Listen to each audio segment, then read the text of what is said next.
Hey there, and welcome to the Overcomers Overcoming Podcast. It is great to have you join us. This podcast series features those who have gained victory over a life encounter. With that life experience, we encourage those who are experiencing something that might seem to be insurmountable. We advance and encourage others by passing forward evaluated life experiences. We have three objectives in this podcast series. We want to encourage those who are engaged in any type of life encounter by offering to walk with you to help you gain victory over anything that might seem impossible. We want to share our experience to help you. Our second objective is to help you develop a confident resolve that there are multiple options to get past any life obstacle. It's a matter of thinking into the situation. Our third objective is to help you with critical thinking skills. If you are facing a dilemma resulting from a previous decision you wish you could reverse, we want to help you think into all of the facts and factors involved in making an informed decision. I'm Ron Cooper, founder of the Cooper Culture. I'm with my wife and business manager, Marty. Together, we are the Cooper Culture Company, who is sponsoring this podcast series.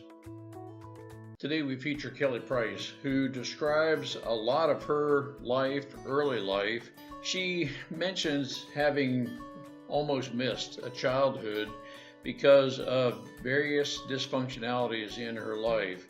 But Marty, there's an aspect of Kelly that seems to come through to me.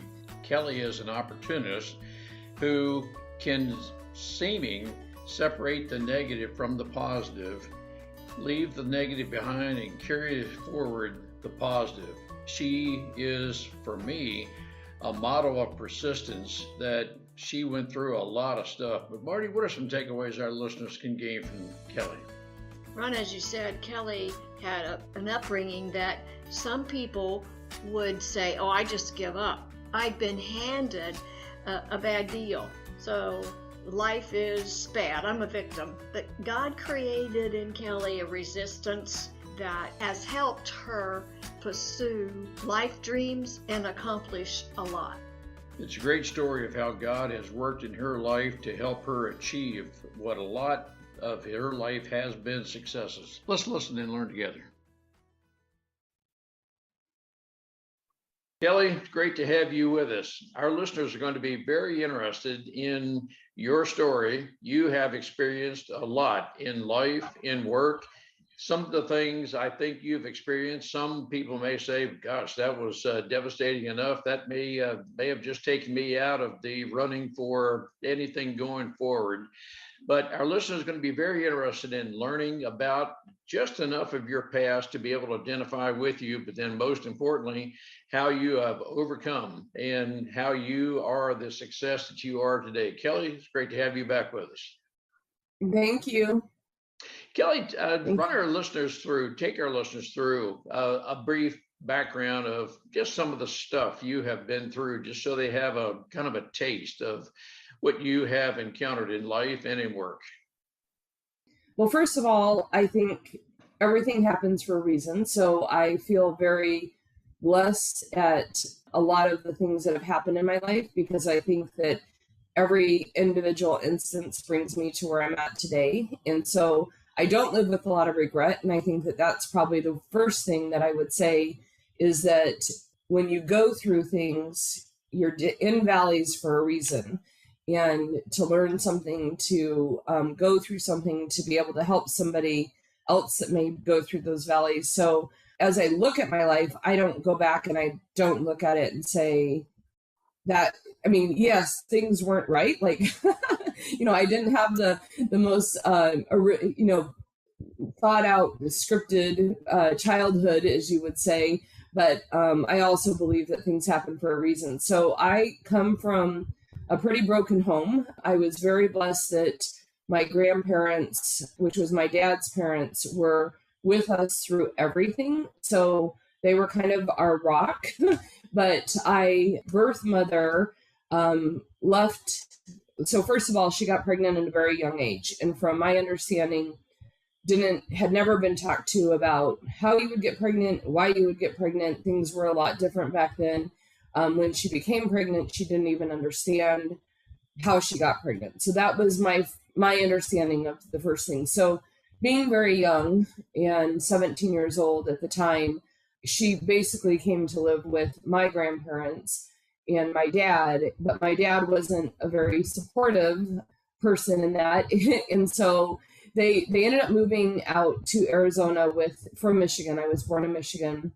They ended up moving out to Arizona with my grandparents. And from what I understand, in between my birth and my brother's birth, they had separated and then they came back together and were pregnant with my brother. So I did have an amazing brother. He unfortunately passed away just around 21 years old in a car accident. But we had both of us. But shortly afterward, I do remember the night that she left, even though I was only a little over 3. But I do remember that. And I think that was like probably my first traumatic thing, that I could remember that sense of abandonment. And I think that kind of went through a lot of my motives through life of, not necessarily always feeling secure that people would stay with me. But in between that, my dad got married again, and shortly in my kindergarten year, or maybe before my kindergarten year, I'm actually writing out a timeline of my life now because it gets very confusing. But she had a son that I, immediately bonded with, and they were only married probably about 6 months. And so when they left, it was again like another sense of loss, of losing yet, kind of a brother that I thought I had and now I don't have, and a mom that I never had, really of knowledge. And then shortly after that, my dad ended up marrying who I call my mom today, which was his third wife. And she was great in taking care of us through probably our most formative years. And so she's the one that introduced me to church. She, was really kind of our stable force in our life, but the entire time was very dysfunctional. My dad was an alcoholic. My mom, she was an alcoholic. There was not a lot of, even though we were stable, there wasn't a lot of stability between the alcoholism and then my dad's drug use. And so, but again, like we never went without. Like my grandparents were there. My dad was very successful for the most, right? Like we didn't live without, but it was just very chaotic. Like a lot of things that you wouldn't necessarily go through as a child, are events that, we laugh about it now, or I do. I laugh about it now. My cousins that were involved, my aunt was also part of like the drinking and drug thing in that time. And so my cousins and I were together a lot because we would be babysat while they were out, partying or whatever. And so we laugh about it now. They actually all moved to Ohio to be around me. And we just laugh like it's part of who we are. It wasn't probably funny at the time, and then my dad and mom divorced probably around 11 or 12 again. And my dad married a girl that was 2 years older than me at the time. So that was very interesting. And then he got divorced from her shortly afterward. That was probably not going to work. And then he ended up marrying a very nice lady that they've been married quite some time now. So, but it just was a lot of, ins and outs. And, I guess I would say this, that I truly believe that family doesn't have to be blood, because I have so many amazing people around me that aren't my blood or weren't my blood, but took me into their lives. And my aunts became a very big part of my life because we would often go stay with them as younger children.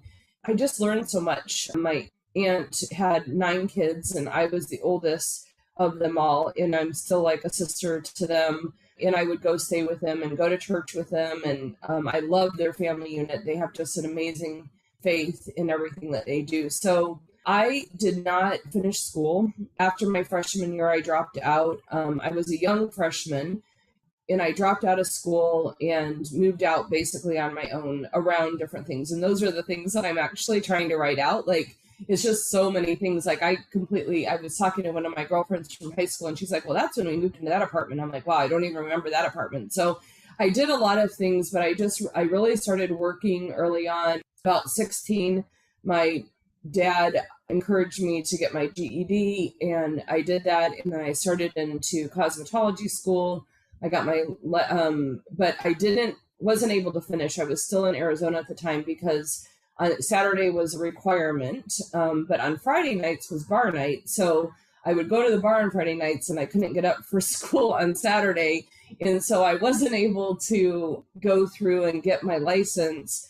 And ironically, at that time, my birth mother came back into my life and she came out to visit me.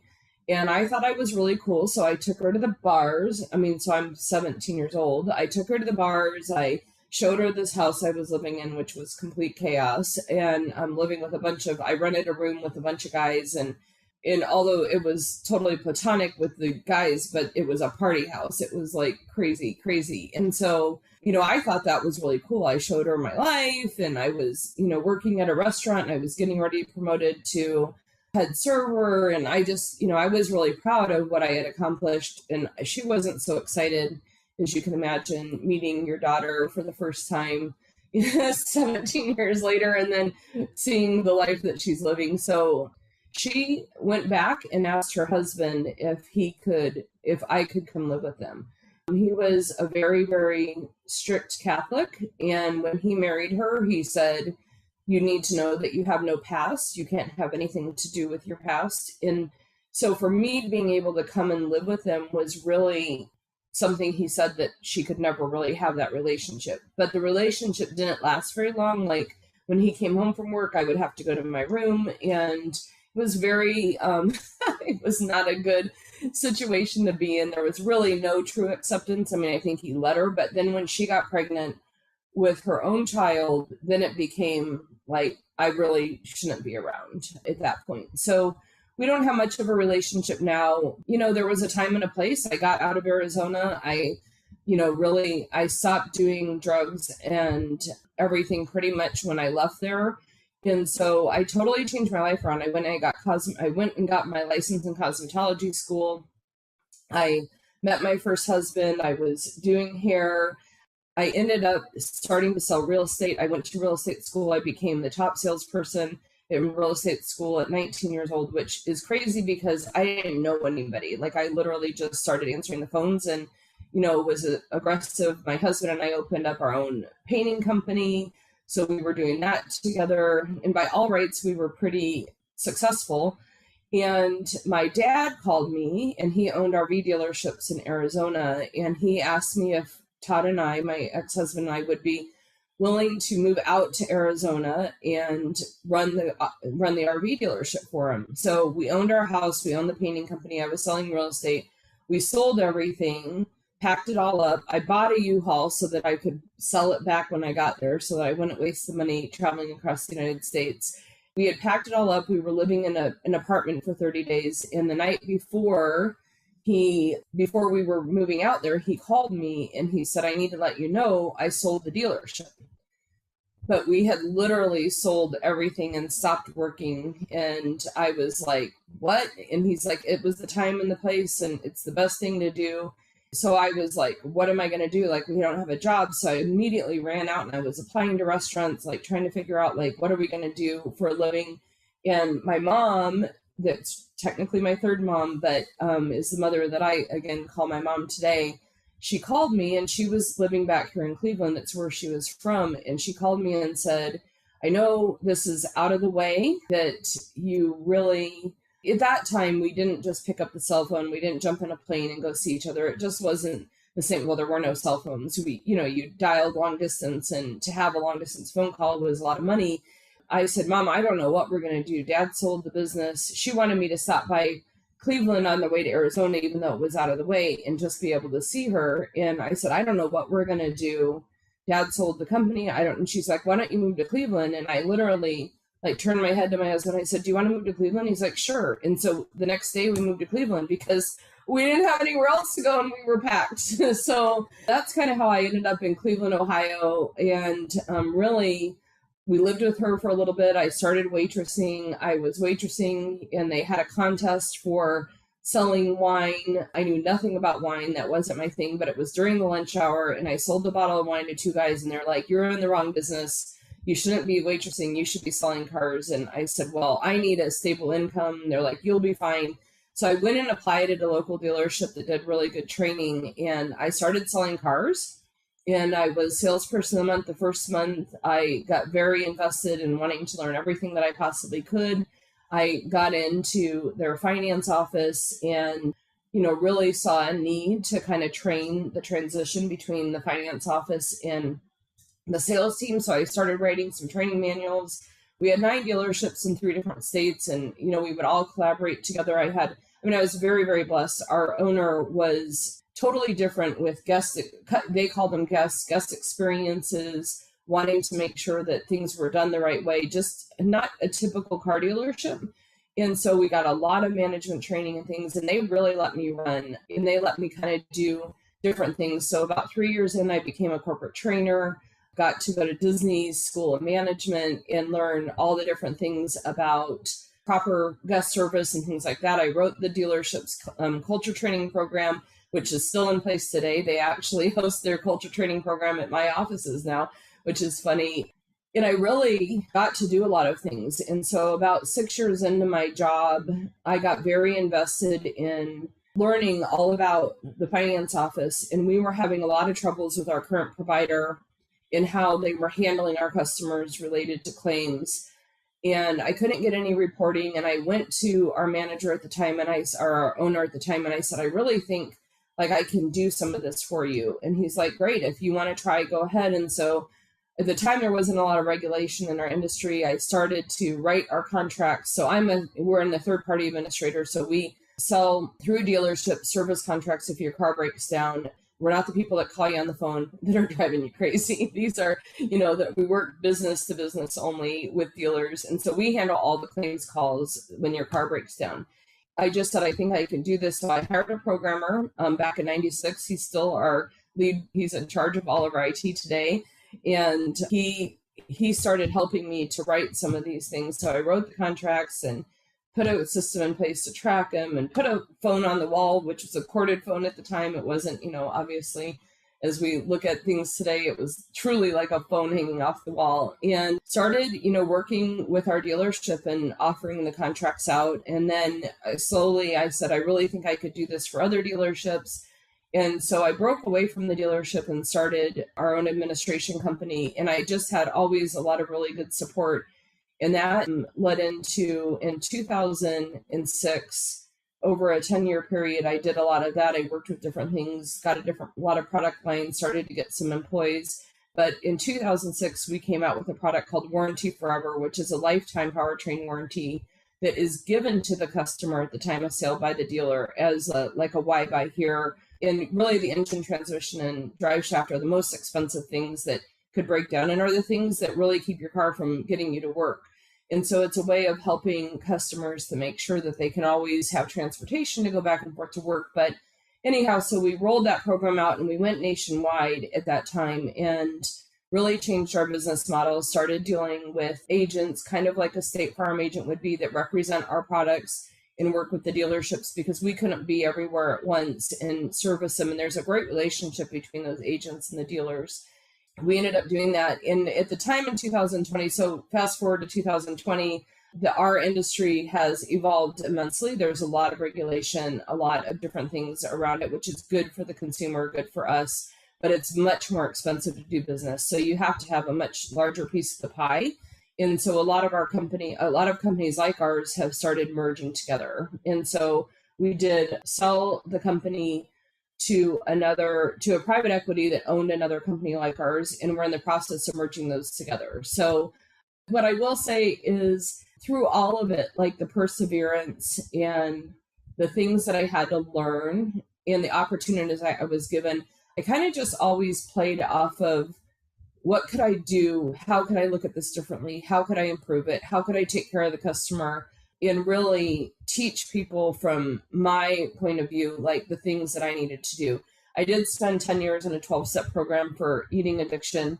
I got a lot out of that 12-step program during some very formative early times in my life. When I got divorced, my relationship with my ex-husband was very abusive, but emotionally, not physically. We're very good friends today, but it was not a good thing. And so I didn't have a lot. Always was fighting for basically everything I had, but I really never looked at it negatively. I just kind of looked at it like, what can I do to overcome this. And I don't know where I got that from, but my dad always says, I don't know where you came from, like, because I'm not really sure how you got here, but I think it's all the people in my life that God put me around that kind of led me there. Kelly, gosh, about 15 or so wow factors in what you described. And I think one of the things you said early on that's very important, you would not be the person you are today had you not gone through a lot of what you went through. There are many people who would have, after the, who knows, the third, fourth, fifth incident of your life, could have turned to drugs, stayed there, and just made a total mess of their lives. But as I hear you describe your life, you had at least one person who was very influential, the one you call your mom, your dad's third wife. She seemed to be a point of stability. You, Marty, and I are faith-based people, and you seem to be an opportunist. You're always looking for opportunity, it seems. And you said you don't know where that came from, but yet that seems to be a trait you have. It seems, Kelly, you know your strengths. You have known all of your life, in spite of whatever situation you were in at the moment. You knew what your strengths were. You just seem to project the very confident attitude that somehow, some way, someday I'll make it through whatever's happening, and we'll make it. It's just, in your case, who knows, it took 20, 25 years or so of life experience. Was it your mom, in hindsight, who was one of your dominant positive figures? Was it maybe two or three total people who gave you the confidence that, yep, you can and will make it? I'm just curious if they're people. That's a good question. I would say that at different parts of my life, it was definitely different people that brought me through different things. But it's funny because I really think actually my dad's treatment, he went through several different treatment programs during my time that my mom, and I'll just say my mom, my third mom, but my mom was in my life on a day-to-day basis. And those treatment programs, although they were very hard on our family and so forth, like I had gone to Family Hell Week with them, and I had gone to Al-Anon, and we, did a lot of those things, and we went to church together, to try and get through that. And so obviously she was the driving force of making a lot of that happen, I would guess. I'm just assuming at this point because I was young and I just kind of followed the lead. I will tell you, when I got into drugs and alcohol, like I definitely did it because that was the thing to do. Everybody that I was around, my dad was into it, it was just kind of, I would actually go get some of the drugs out of his closet. So, but anyway, I think that I just remember, like, I was 18 or probably 17 or 18 right before I moved to Michigan, and I was in Colorado. I had gone to visit. I had run away and lived in Colorado 2 different times in my young adult life, my high school years, which I wasn't in high school, but my time that I was supposed to be in high school. And I was there visiting, and I remember standing up on a mountain at a party and looking out, and I was high on acid. And I remember thinking, what am I doing? I'm going to turn out just like my dad.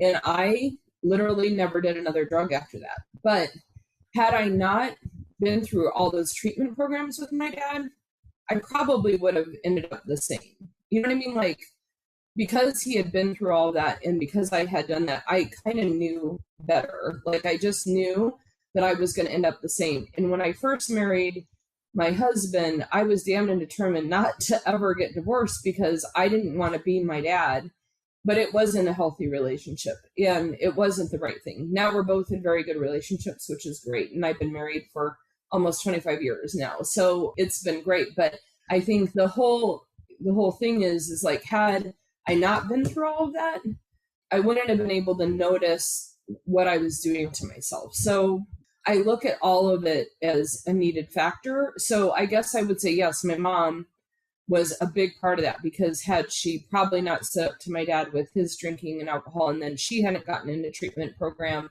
she's been sober for over 30 years now, which is amazing. But like, if all of that hadn't happened, I probably would have just kept going and being on drugs and things. So, and then also all the little things like my birth mother coming back into my life and moving me out of Arizona and getting me into a new place and helping me, like, even though it was, again, not a good atmosphere, like that was another formative time for me. And then obviously my dealership owner, I mean, and the faith that he put in me and always encouraged me and stood by my side. And he still is today, you know, there for me as a friend and, you know, a confidant and things like that. But I mean, just having all of those people in my life is amazing. And then I met the most amazing human, and he never had any drug addiction, never did any drugs, doesn't drink, you know, a totally amazing human, totally opposite personality as me, but probably keeps me in balance.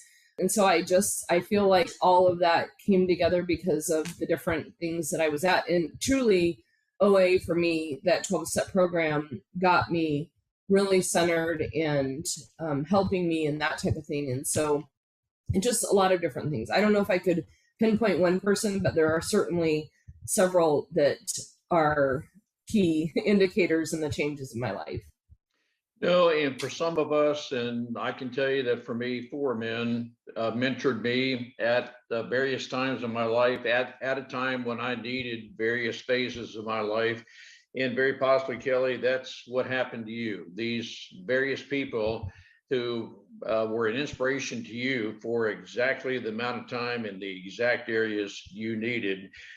I'm curious about education. You are, you got your high school degree through a GED, but you, I'm assuming, are not a college graduate. I am a person who advocates education, but I am not a person who advocates everyone needs to go to college and so forth. It sounds as if what I'm leading up to, Kelly, it sounds as if you have somewhat known your strengths all through your life, and you pursue your strengths, and you may have known at some point, I don't need college to chase after and work toward and stay within my strengths. That's what I'm discerning. You're saying in hindsight, is that a pretty much characteristic of your life? Well, I wouldn't say that I never decided I didn't need college because it was never talked about. It was never like, this is what you'll do after high school. You'll go to college. Nobody had gone to college in my family. That wasn't a thing. My dad became an entrepreneur very young. And so I don't know, like I literally don't ever remember as a young person thinking, where am I going to go to college? Like, it just wasn't talked about. I didn't go to college. I should say this. I went to college in sporadic incidents. So I obviously went and got my cosmetology degree. Then I did my real estate. And then early on in my dealership career, I put together a program that we brought a college in to teach at night to anybody in our dealership group that wanted to be taught. So we started with college courses that would actually help people. So like Accounting 101. Like, you know, rather than diving into some of them that, you know, you wouldn't use on a daily basis. So I did all my accounting classes through that. I went to school. They let me go on my lunch hour during my job time, and I did business law and I did some other things. So I did a smattering of courses throughout my time at the dealership through inspiration of let's help the people at the dealership. And so again, my owner was very good at letting me kind of spur some things on and bring things to life and supported me. And I really thought that I needed to have my degree to run one of the dealerships was the reason I was going to do it. So no, I probably had a total of 10 courses in college throughout my different time. But, you know, going to like the Disney School of Management, I went to 3 different classes there on customer service and how to, you know, build a culture and do that. Like, so different things, like, even though it wasn't a formal education, I will say I'm a very big advocate of kids having the experience. I think that the biggest thing that I missed in my life is the time to be a kid. I never was a kid. I started working when I was 13 and I've worked ever since, and I've supported myself a majority of that time. And so I really want kids to be able to be a kid and to have the experience of learning and growing and being out on their own without truly being out on their own, but having to do their own laundry and, do things like that. And so that's probably my biggest regret in life. And I don't want to say it as a regret, but the miss, like if I had something that I would really love to have said, I could have had that experience, it would have been, I don't know, a fraternity or, having those relationships. I have really deep high school relationships with a couple of friends that went through a lot of stuff with me. We went through it together. I was the bad influence, just so you know. I pulled them all into it. So all of their parents should definitely blame me for pulling them out of school and doing the things that we did and running away. I was definitely the ringleader in all of that. Anyway, we're all doing great today, just so you know. All three of us that kind of went through it together are very successful in life. So it's amazing. One's a youth pastor. I think that's the one thing that I would tell kids is go to school, be a kid, get an education. Most likely a lot of kids leave and don't use it, but they gain something through that experience that helps them to be a better person in the long run. Find a group of friends that support you and follow Christ and want to be there and want to know what it's all about. But I definitely think if I could have had time to be a kid, that would have been pretty cool. But I will say you're probably right. I was a leader from early on. I don't know if you guys remember the Jerry Lewis Telethon. It was very big, at least in Arizona. I don't know if this was a national thing or not. Every time the Jerry Lewis Telethon would come on, I would start to raise money. And I literally put a carnival together in our front yard, and I charged a penny. You could come do hopscotch. You could do different things. I was constantly always doing things like that anyway. And so I truly believe, I did a lot of not great things during my high school years. And so when I started to become successful in making my amends, I wanted to give back I worked at a Burger King in Colorado. As people would come through the drive-through, it wasn't all automated at the time. You would, manually key in all this stuff. And I knew how much a Whopper or a fry and a drink would cost. And I would take that cash and I would put it in my pocket till I got till $40 for the day, which would be enough for us to go buy our alcohol and food for the night. And that was kind of the repetitive nature. And so I would do that every day. So one of my amends was I wanted to go back and pay back this Burger King, which probably in the end was maybe $1,000. It wasn't that long of a period of time, but to me, it was a really big thing. But they weren't the same owner and that type of thing. And so I just pledged, I'm just going to give. And so I really try from a very early stage just to give back, because I feel like I've been given a lot of really big blessings. And so helping others, I got very involved with the Cleveland Christian Home here in Cleveland 26 years ago. And, we're their biggest supporter, we're their biggest donor. And I don't care that people know that, but I just want to know that I'm giving back what I've been given. And so that has been something, it started early. It started with a couple Christmas gifts at Christmas. And then now we run the entire Christmas program for them and help them get the, kids' gifts underneath the tree. So, it's just continuing to give back what God's given us. Kelly, I just see you're God knew the time that he was forming you, that this is what was going to be your life, but he had a purpose for you. And you are doing his purpose now. You had to go through some things, but you are where he wants you to be. This is amazing.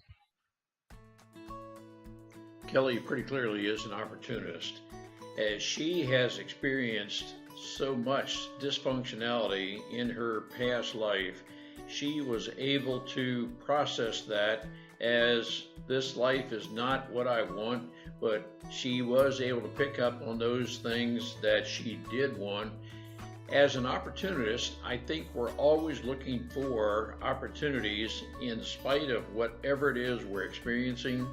She had the advantage of being with different people at the right time in her life. It seems she processed information from those people, the positive aspects of those people, to take forward in her life. She had what appears to be a unique ability of separating the negative from the positive and carry forward those positives. Do you know someone like that? Is there someone within your sphere of influence who is much like Kelly? I want to encourage you to reach out to that person, help them process the positive, help them through whatever life experiences they are going through to help develop them into the very best person they can be. Well, I actually feel like I'm actually just starting to blossom in that area because I'm glad you say that, but I do believe that I've been led to do some different things. So I worked 15, 18 hours a day, slept 4 hours a day for 20 plus years. I worked and worked and worked. And I'm really proud of the culture that we had in our company, the relationships, the lives we were able to change or still change today.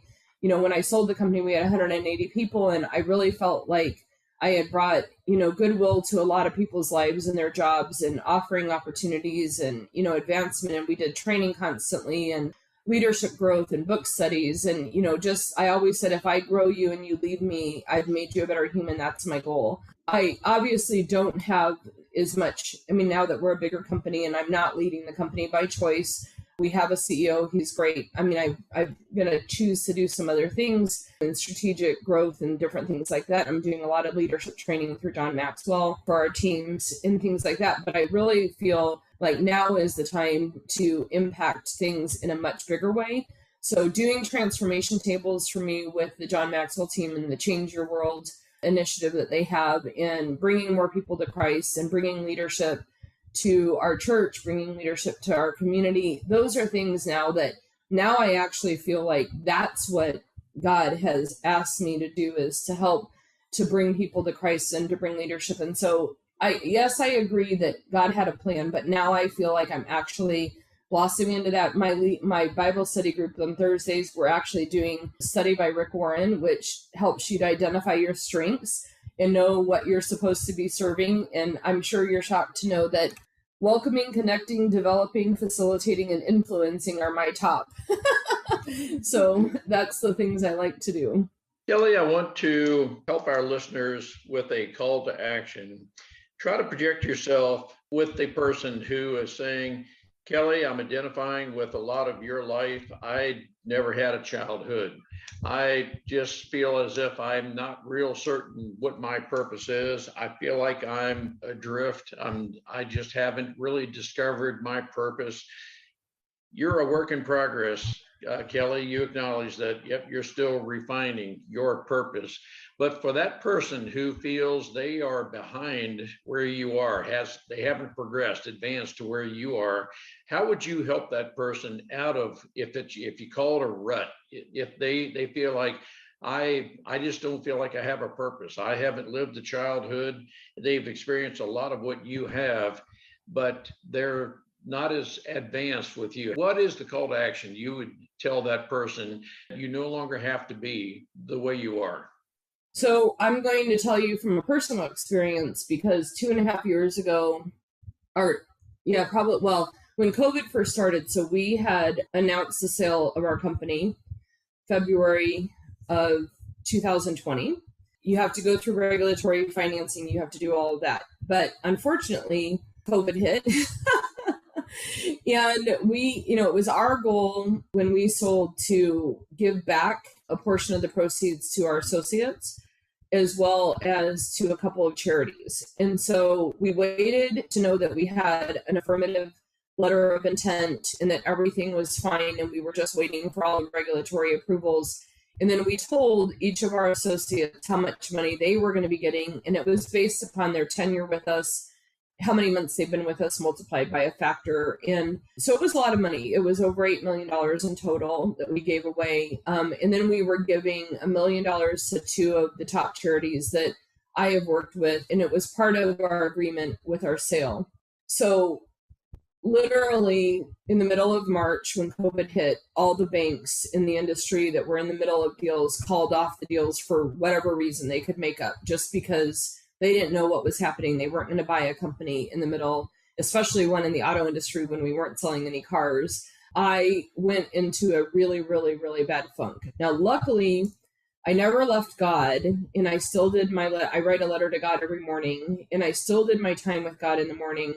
But what I went into a really, really bad funk. I started eating a lot and I just was not in a good frame of mind. Luckily, I have a foundation called Changing Lives Foundation that helps people in catastrophic need. And luckily that foundation, our industry put together a fund of over $500,000 to help people in our industry get through, because, they're the ones that support us in good times. And so we were helping them. So that kept me really busy, but I was still in a very dark place. Unfortunately, my brother-in-law committed suicide at the very beginning, because the stock market crashed, and he was a financial planner, and he felt very bad for his clients that first Monday the 16th, when it crashed in March. And although it was a temporary situation, his feelings about letting people down, really, I think it was just a mental 24-hour break, and it was really sad. So we had a lot going on. I had never laid off a person in my life. And so I was in a really, really bad place. And I had a couple of friends that kind of said to me, you need to get back on your food plan. You need to get up in the morning, you need to exercise, and you need to dive back in to yourself, because if you don't feed yourself first, you're not going to be able to feed others. And so I always tell people, I do some executive coaching, and I always say, if you can't fill your cup, first thing in the morning, you don't have anything overflowing to give others.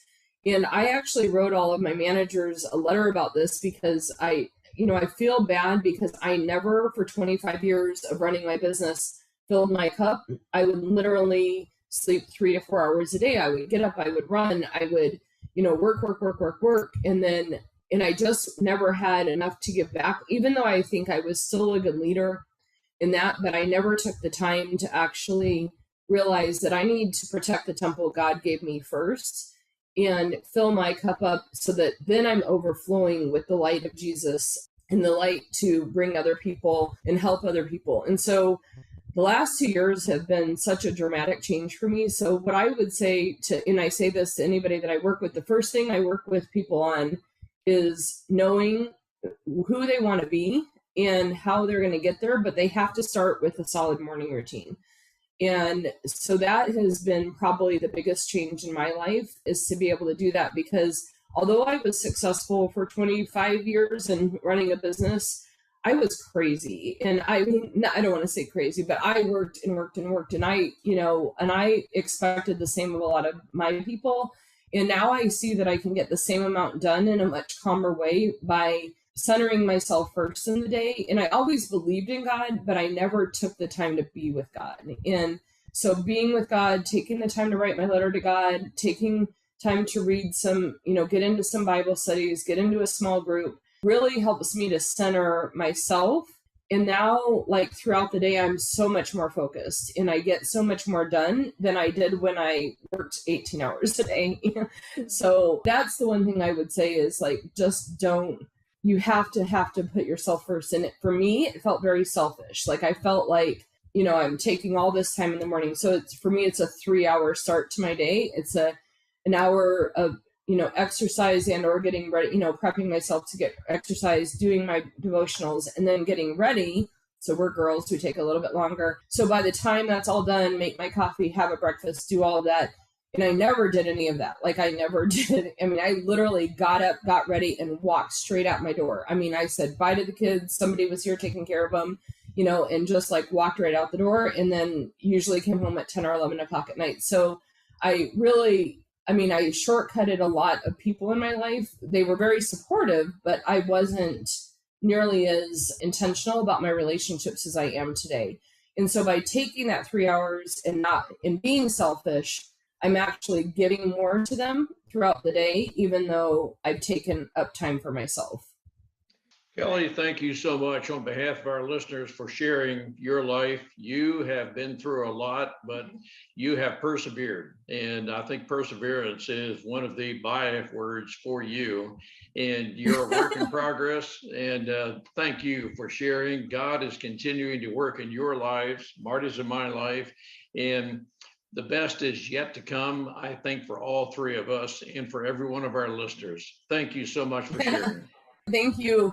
You're an inspiration. I was just going to, thank you. I was going to say that the image that sits on my computer every day is, this is the year I will be stronger, braver, kinder, unstoppable, and this is the year I will be fierce. And, you know, it's like, because every year you can be more and more. And I would just encourage everybody, continue your growth, read books, you know, get involved with things that you've never involved yourself in, because the more you expand your knowledge, the more open you become. And one of the challenges my executive coach gave me is who's involved in your life today that wasn't involved in your life 12 months ago? You guys are part of that. Like, I wouldn't have known you had I not gotten out there and got to John Maxwell training and got to know people. But I mean, I can say that about like so many different people just in the last 90 days. And we have to continue to open our hearts and be willing to serve. And when you serve, you're going to get back a whole lot more. So thank you guys so much for your service, and you've done amazing. You're right on. Well, thank you, Kelly, on your behalf of everything you are to an inspiration. And we look forward to following your progress. Thank you. Have a great day. You too. Kelly has an exuberance about her. You can sense in her demeanor, she's a very determined person. Not everybody is that way, but we can, I believe, become that way if we choose to. Kelly has had a very mixed background, but again, she has chosen to not dwell on the past. She is the kind of person who would never allow her past to dictate her future. She's always looking for opportunity. I do believe she is an opportunity optimizer. As we become those opportunity optimizers, we can deal with, but look through and make the very best of whatever it is we're experiencing. We'll never proclaim ourselves to be a victim, but rather we're a victor over. We'll take the very best of whatever it is we are going through, and we will surround ourselves with the positive people. We'll surround ourselves with positive books. We'll fill our minds with those things that are edifying. We'll do whatever we need to do to become a better person. Growth necessitates change. Growth necessarily means we will be a different person at the end of today, tomorrow, and the future than we are today. That growth means we are filling ourselves with the positive. We're surrounding ourselves with those people who want to make a difference, and those people who are moving forward in their personal lives as we choose to surround ourselves with, associate with, and develop connected relations with these type people, we too will grow. We will never proclaim ourselves to be victims, but rather we are victors over, and we want to pass forward our life experiences. That's what Kelly is doing. That's what Marty and I have a heart desire to do. We too have overcome various aspects of our life as Kelly has. We want to pass forward the very best we have, the potential God has put in us, the very design purpose God has in our life. We're helping others define a purpose, overcome the past, and be the very best God created us to be. Everyone can benefit from a coach. Everyone can move forward with and get the very best from a coach who can bring the very best out in us. Some of us have lived with, but we have overcome things said to or about us in the past, and sometimes those things that are negative in our past tend to be in our subconscious, and there are various situations that can provoke those things in the subconscious and allow those subconscious thoughts to dominate our conscious thoughts. We can help people overcome the past and become the very best God designed us to be. Contact us at ron@thecooperculture.com or Marty, M-A-R-T-Y, at thecooperculture.com. Let's schedule a 30-minute complimentary coaching session. Through that, you can determine if we are the best ones to help you through anything of the past, to help you become the very best you were designed to be, the very best that God has intended for you to be. We hope we can warrant a 5-star rating with this podcast. We hope we can warrant you subscribing to this podcast, and we hope you'll want to share with others within your circle of influence. Share with those within your Facebook friends, your Instagram communities, your Twitter communities, your LinkedIn connections. We hope you'll want to share with everyone within your circle of influence as we engage with each other, share our positive experiences, share experiences that have been less successful. The more we engage with each other, the greater opportunity we'll have to learn from each other, the greater influence we will be in sharing with each other. And if we are hesitant to share anything about our lives with others, perhaps we can learn from others to want to share, reach out, and advance others. We look forward to working with you. Let's share the results that we have, and let's advance others.